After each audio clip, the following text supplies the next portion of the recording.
Hi there, it's Andrea Nordling from AndreaNordling.com. And today I want to talk a little bit about the three biggest mistakes I made when I started my online nutrition business. It just makes me laugh when I think about how many things there's so many things I've done wrong that to narrow it down to three was a little bit tough. But I'm going to give you my top three things I did wrong. Hopefully, you can get a little bit out of this. Save yourself some time here and a little bit of headache. So, the first thing that I did, I believe that was a big mistake when I was starting out, was that I tried to do what everybody else was doing. I looked around and I looked at successful online marketers, successful nutritionists, successful holistic practitioners that I wanted to emulate because I felt like they were doing a great job. And I tried to do what they were doing because isn't that, imitation is the most sincere form of flattery, right? So I tried to do what they were doing. And what I found was that it felt really hard for me because what most of the time I was seeing was that people were building on social media. They were posting a lot on social media to generate buzz around their product offerings, and there was a lot of content creation all the time on social media.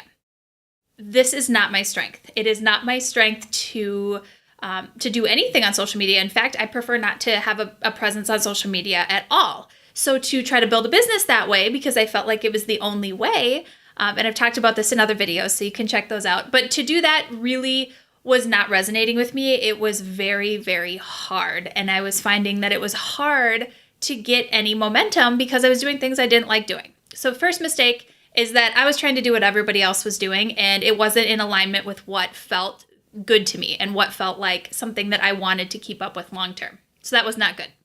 The second thing I did that was a huge mistake, and please do not do this, kind of goes along with the first thing, is that I was not building an email list. I was not collecting email addresses from anyone that was reaching out to me, whether it was from social media or on my website, my blog, or just I was doing group nutrition classes in person at the time. I wasn't collecting those email addresses. I was dropping the ball big time and not building an email list because I didn't have the big picture in mind. And I kept thinking, I'll wait till I have X size of business and then I will start working on my email list. And that was wrong, so wrong. Don't do this. Start collecting emails right away because the best way to talk to people is via email, not on social media. Even if you love social media and you want to cultivate a community online on social media platforms, still collect those email addresses because you just never know when the algorithm will adjust and will change and suddenly you're not reaching any of your audience anymore. So please, please, please build your email list. Now, third, and this is just another painful one when I was really reflecting on this, is that I created a digital product right away because I knew I wanted to make online courses. I knew I had valuable information to share. I knew I was going to change the world by teaching everybody about how to tweak their nutrition. And so I made an online course all about it, and I taught all the things. But what happened, because I didn't have an email list yet, and I didn't really fully grasp what my audience wanted, small as that audience was at the time, because I didn't grasp that, I ended up making an entire course, which took 3 months of blood, sweat, and tears, that nobody wanted to buy. Nobody. It was great. It still is great. It's a wonderful course, but it's so broad and it teaches so many things that really it doesn't appeal to anyone because it's for everyone. So who am I marketing to? Ultimately, I was marketing to no one, to my mom, my grandma, my aunt. That's who I was marketing to.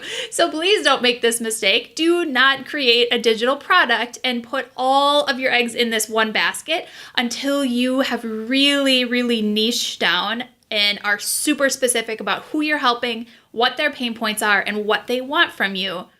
Then take it a step further and figure out what are they going to pay for from you, because what people say they want is not necessarily something they're going to pay actual money for. So these are things that I've learned and have kind of waded through and figured out a better way over the last 2 years. I'm happy to help anyone who has questions on this because I sure have beat my head against the wall plenty, and I don't want to see you do the same thing. I think there is definitely space for all of us to bring our gifts and our passion to the world, and through the internet, we can do that so easily these days. So I think an online business is important for any practitioner, for anyone, whether you see one-on-one clients or not. I think you should have some sort of an online presence. I think that within that presence, you should be collecting email addresses. And then I think you should be marketing an amazing product or service to your people. They want your help, so provide it to them. Anyway, this got a little longer than I wanted it to, but that's my 2 cents for today on building online and the big mistakes that I made. Of course, there were many more, but I think that those were the biggest ones. And you can find me at andreanordling.com if you would like to chat further about how to tweak your wellness business. Of course, that's my passion, and I would love, love, love to hear from you. Bye.